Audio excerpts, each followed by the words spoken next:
कवी आणि अभिनेता किशोर कदम याच्या फ्लॅटवर संक्रांत आलेली आहे।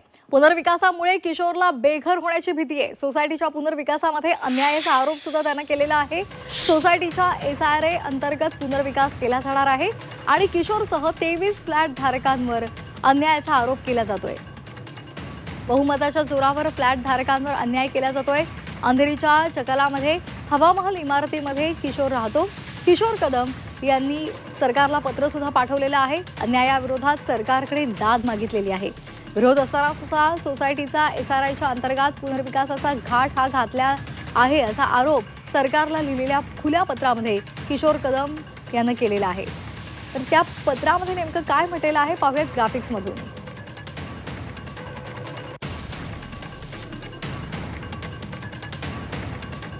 मी किशोर कदम गेली 30 ते 35 वर्ष प्रामुख्याने मराठी आणि हिंदी रंगमंच आणि सिनेमामध्ये काम करत असून मला महाराष्ट्रामध्ये कवी सौमित्र म्हणून ओळखलं जातं आणि या दोन्ही क्षेत्रामध्ये मला राज्य आणि राष्ट्रीय पातळीवर अनेक पुरस्कार मिळालेले आहेत। महाराष्ट्रातील सर्व प्रमुख नेते, मंत्री, मुख्यमंत्री आणि तमाम जनतेला मी मदतीचं आवाहन करतोय।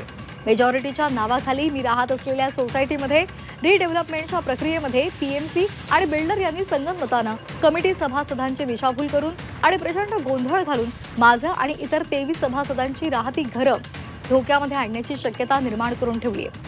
कमिटी सदस्यांनी काही महत्त्वाचे कागदपत्र, अर्धवट माहिती आणि लपवाछपवी करून अंधेरी पूर्व चकाला सारख्या अंतर्गत प्राईम विभागामध्ये 3311 आणि 3312B या DCPR खाली आमची इमारत SRA खाली विकसित करण्याचं ठरवलं। हे कालच आमच्या लक्षात आलं।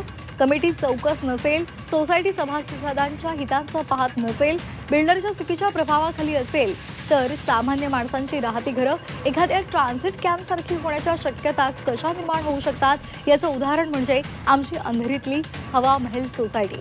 मूर्खांच्या मेजॉरिटीचा कसा गैरफायदा घेतला जाऊ शकतो याचं हे उत्तम उदाहरण। सरकारनं मेजॉरिटीचा कायदा करून जे लोक चौकस आहेत, कायद्याला धरून आवाज उठवतात, अन्यायाविरोधात कायद्यानं लढतात, त्यांचा आवाजच एका अर्थानं बंद केलाय। मेजॉरिटीच्या नावाखाली मूर्ख लोक स्वतःच्याच पायावर धोंडे पाडून घेत आहेत आणि हे त्यांच्या कसं लक्षातही येत नाही याचं उदाहरण म्हणजे आमची ही सोसायटी आहे। स्वतःच्या अधिकाराबाबत बोलल्यानं व्हॉट्सअप ग्रुपमधून बॉयकॉट केलं, सर्व माहिती लपवली जाते, त्याला एकटं पाडलं जातं। ही एक प्रकारची शहरी अॅट्रॉसिटी आहे आणि त्याबाबत कायद्यामध्ये काहीही तरतूद नाही। ही दुर्दैवाची गोष्ट आहे। अशा कितीतरी केसेस मुंबई शहरामध्ये प्रलंबित आहेत। मी महाराष्ट्राचे मुख्यमंत्री फडणवीसजी, उपमुख्यमंत्री एकनाथ शिंदेजी आणि अजित पवारजी तसंच सहकार मंत्री बाबासाहेब पाटीलजी आणि महाराष्ट्रातल्या तमाम रसिक जनतेला एका कलावंताचं घर वाचवण्याचं आवाहन करतोय किशोर कदम।